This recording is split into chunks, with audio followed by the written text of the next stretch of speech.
War Stories brought to you by Gary Gruner Chevrolet, Buick GMC in Madras. 1 out of every 7 Central Oregonians is a veteran. In our weekly War Stories series, we introduce you to the stories of Central Oregon War veterans, some who made it back from their war and some who didn't.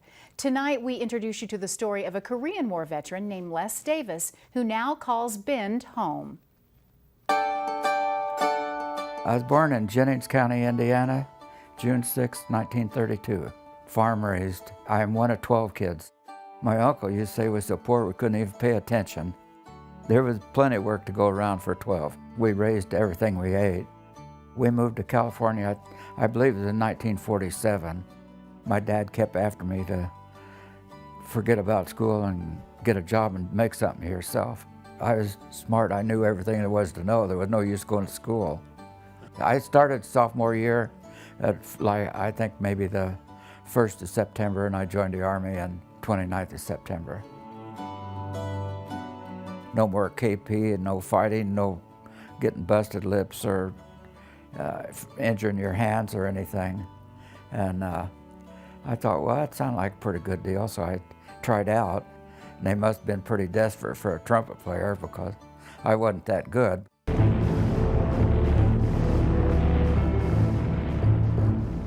They didn't tell us where we was going or anything, but we knew something was up. Of course, they issued anything we didn't have in a way of combat gear, and they just took us down and loaded us on a ship. It was headed off in the ocean. That's about all we really knew. First time I'd heard of Korea was when I landed there. I got there in July 1950. It was just a few days after the war had started.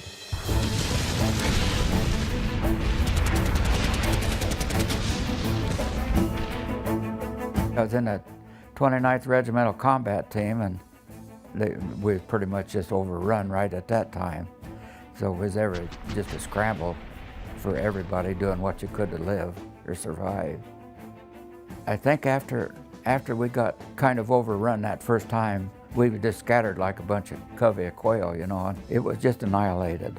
And everybody that was in the 29th Regimental Combat Team went in replacements in different divisions. We walked for days, what group we had with us. We didn't know where we was at or even where we was going. And it was pretty chaotic. You know, you get to the place where you've seen so many people killed that you got glad it was them, not you. And we come into Seattle. I had to go to a civilization meeting, learn how to be a civilian, I guess, for a week. I did many mechanical jobs on the railroad as far as track upkeep and trucks and dozers, whatever. Worked for 38 years. I'm 85, but I like to have something on my mind that I'd like to accomplish. I get involved with Model A's, and I've restored 3 of them.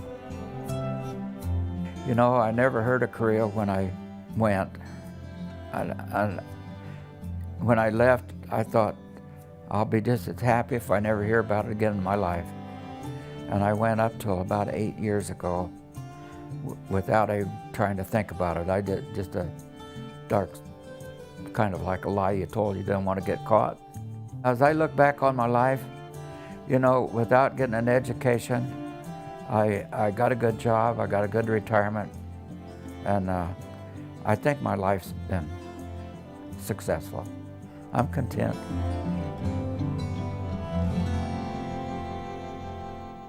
Thanks to Les for sharing his story. And a special thanks to Gary Gruner Chevrolet, Buick GMC, for sponsoring War Stories and giving us the time and resources to tell the stories of Central Oregon's war veterans every Monday night on Central Oregon Daily at 6 and 7 p.m.